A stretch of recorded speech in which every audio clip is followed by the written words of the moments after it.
We are talking in the day of Shukla Chaturdasi. The goddess name is Berunda. Today's Titinitya Devata.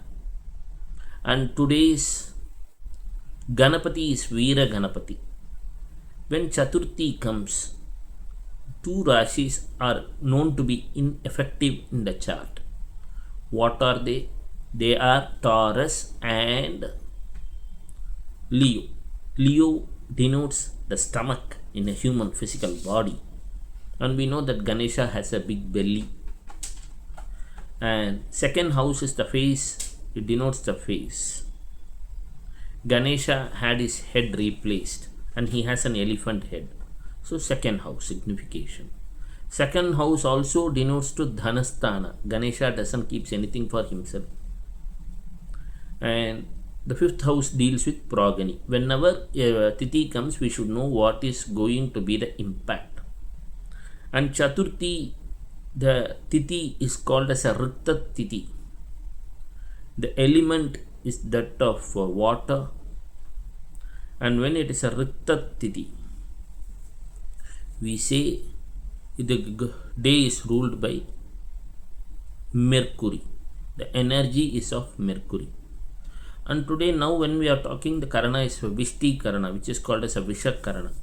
That's why the worship of Ganapati is very, very essential when it is a Chaturthi.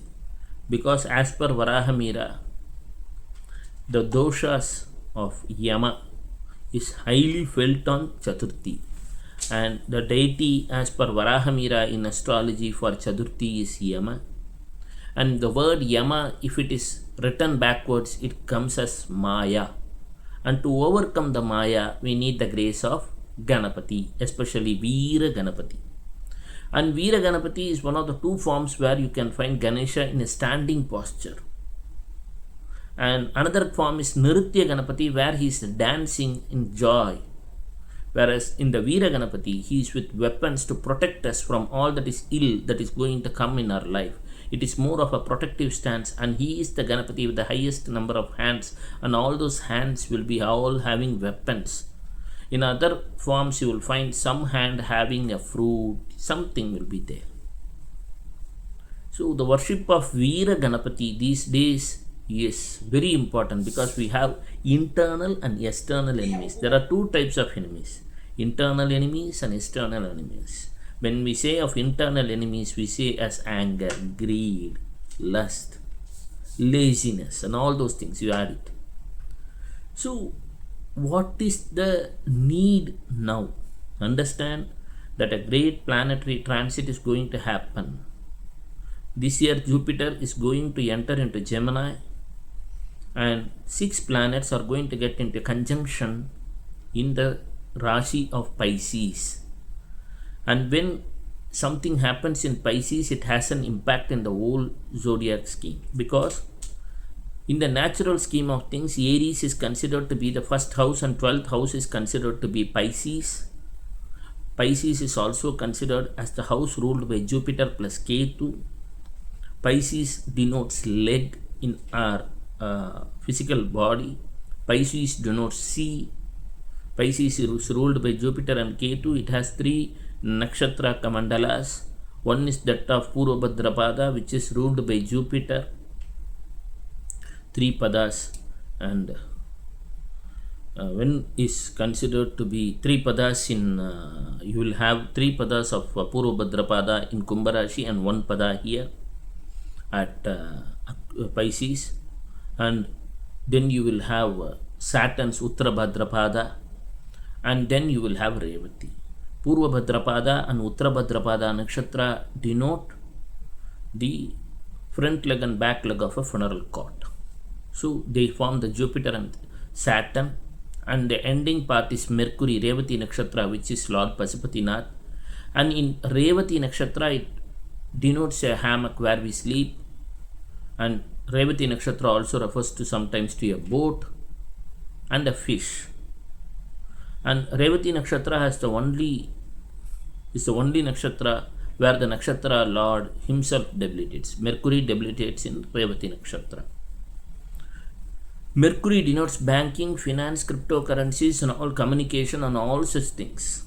When all such things it specifies, it is one of the smallest planet in the solar system that is in close proximity to the sun. So what happens is Mercury is said to have a huge amount of reserves of diamonds also, as per some recent findings. That is why we say at Kanya Rashi, Virgo, Venus debilitates. It means you find lot of diamonds over there. It can be said like that. Now what happens is, you are going to have a rare conjunction, a planetary alignment, which is going to start from 15th March 2025, where you are going to see a huge phenomenon where lot of planets, it is going to be Sun, Saturn, Mercury, Venus, Rahu added together, and Moon, and it is all going to move towards that particular house of Pisces. Pisces is ruled by Vishnu Aditya. So whenever there is a problem over there, the god to be invoked is Vishnu Adityaya Namaha. Om Vishnu Adityaya Namaha.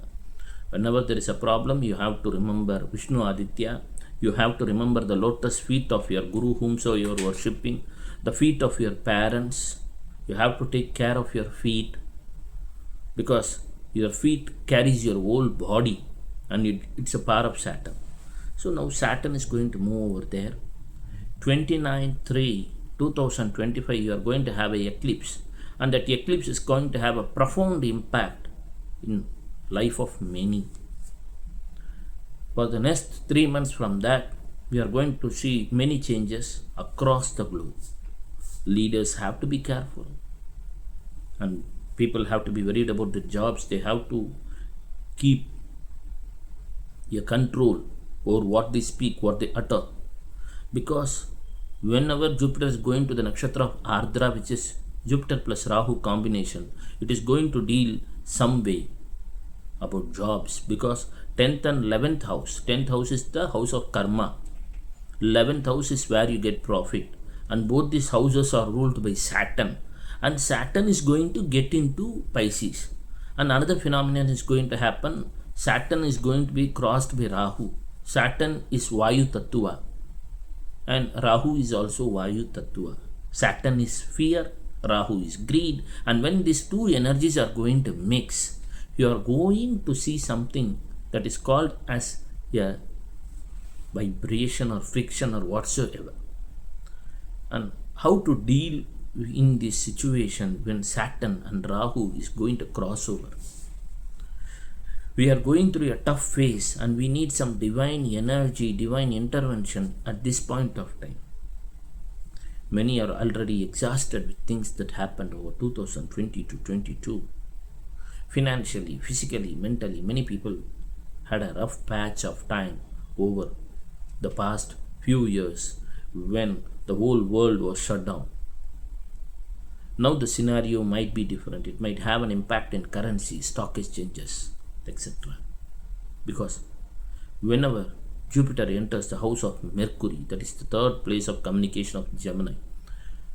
Understand, in 2019 at the end, at November, when many planets had got conjuncted in Sagittarius, a fiery sign, the impact was felt in Gemini. Gemini is the house of travel, short travel, flights, air,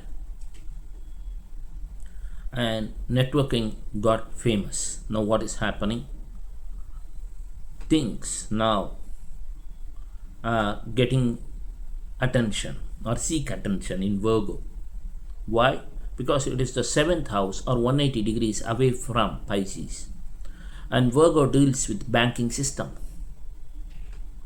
and banking system, currencies, debts, non-banking financial institutions, the way we deal with money. And 6th house also deals with jobs, your profession, and all those things.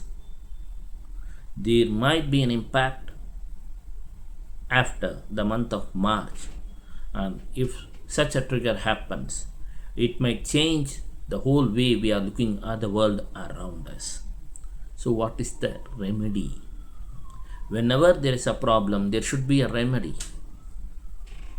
There is a simple thing in music called as sa re ga ma pa da ni sa sa ni da pa. Yes, you call it as the 7 notes or 7 swaras.